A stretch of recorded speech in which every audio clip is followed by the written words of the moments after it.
Hey, what's up? My name is Natalie, Shapelessflame. I am, if you're new here, working through The Artist's Way by Julia Cameron, which is a book for the second time in my adult life. And if you're joining me as a loyal viewer, welcome back. I just finished week 3, but I'm going to try something a little bit different today. As I've discussed in previous videos, at the end of each chapter, she gives you a list of tasks that you need to accomplish that week. Or just like, when I say tasks, they're just prompts, writing prompts mostly, and like actionable items. And these particular tasks, I'm looking at my book right now because I'm just going off the cuff. But in week 3, she has this obsession with list 5 things and describe 5 traits you liked in yourself as a child, 5 childhood accomplishments, 5 people that you admire, 5 people you wish you had met that are now dead. I did all of this the first time through, and I'm also just trying to be a little more forward-looking right now. A lot of the childhood stuff, like I've made peace with things, I've gone through things, I just don't feel like rehashing. So I wanted to try something a little bit different. So I decided to do 5 energetic inspirations, if you will. So what the hell do I mean by energetic inspirations? I guess what I'm trying to say is, especially in today's day and age, and the fact that I'm almost 42 years old, like, I still idolize people. There's still people that I really look up to and that I admire, but I don't know, man. I'm not trying to put anybody on a pedestal. I feel like everybody has complexities and it just feels kind of hollow. So when I say energetic inspirations, I'm just like, okay, this is a person that may be living and, particularly a celebrity or something, or an artist of some kind that I really look up to.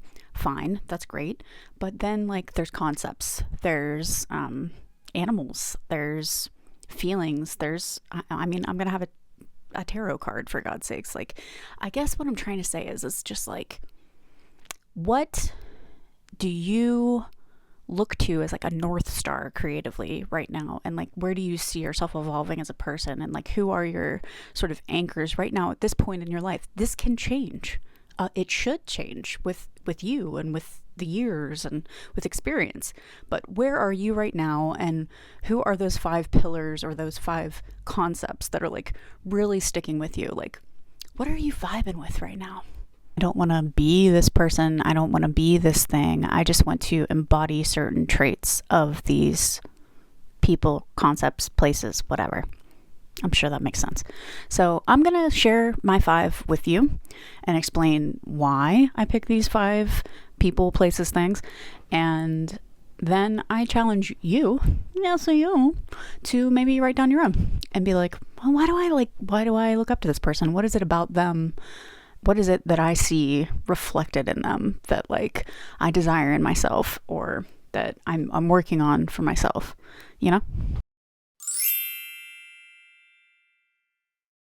Hayley Williams. I mean, what's not to love? She seems like a very cool person, and I think energetically very, very inspirational to me. She stands on business. She's so vulnerable and herself unapologetically. And she's also so confident in the fact that she is a flawed human being. And this is what I always try to project into the world. And I'm not a perfect person. Nobody's a perfect person. And it's just so nice to see somebody with such a high profile just being so just like, this is who I am, this is what I stand for. And also, she's talented as hell, and that stands for itself. So what a great inspiration for any creative person, right?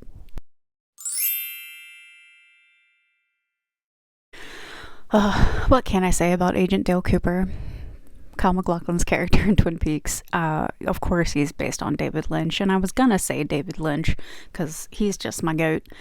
But I already did a video, which I can link in my description if you want to see what an inspiration David Lynch has been on my life. But I picked Dale Cooper specifically because there is one scene in Twin Peaks where he sees the ducks and he's just like, would you look at that?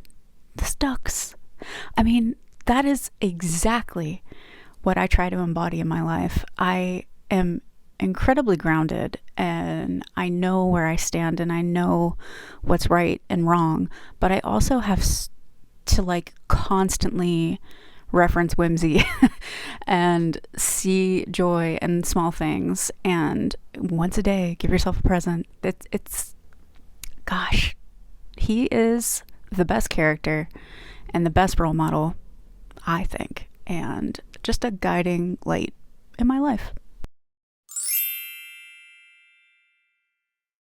The Magician Tarot card, honestly, is probably my biggest energetic inspiration right now. I have been drawing it constantly in all my readings that I've done. I am trying so hard to kind of let that spill over into my life as well, because magic, and specifically this card, is about self-discipline, resourcefulness, really honing your craft, having such a commitment to what you want and what you want to see come to fruition that like nothing can stop you. The Magician card is not about manifestation. Manifestation itself is a spiritual bypass, if you ask me. Manifestation is completely impossible unless you have very tangible actions that you're doing in your life to reach your goals. The Magician card is a reminder that you are magic because you are alive and you are committed to being your best self. So, hell yeah, Magician card. Yumi Sakagawa. I believe I'm saying her name correctly, but if I am not, I apologize. I am just a dumb white girl.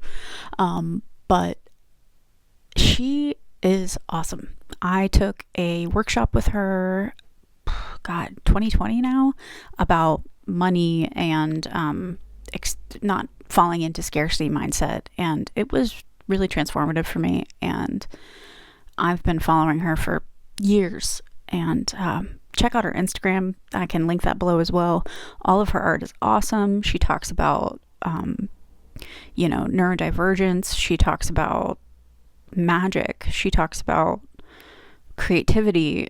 She is just the most focused, intelligent, centered, magical artist that I can think of right now, and just a constant inspiration to me.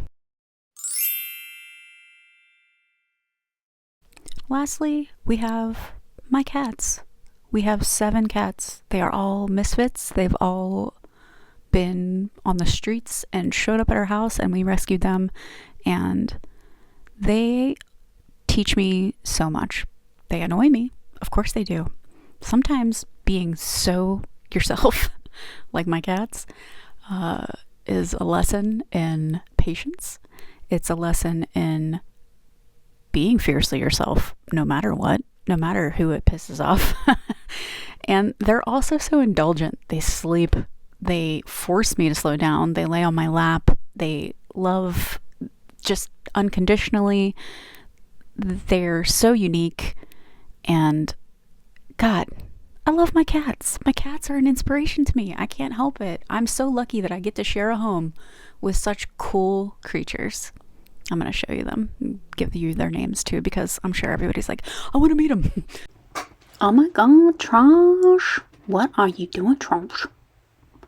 Bing bong, bing bong, bing bong, bing. Lucy, that's the Lucy. Tommy, Tommy. Gertie, that's Mr. Goat. Pep, Mr. Pup. Oh, sook. Thanks for hanging out today and doing a little something different with me. I hope this inspired you to come up with your 5 energetic inspirations that help you on your creative path, or just whatever it is you're doing in your life right now. And I hope you guys have a great day, and I'll see you next week.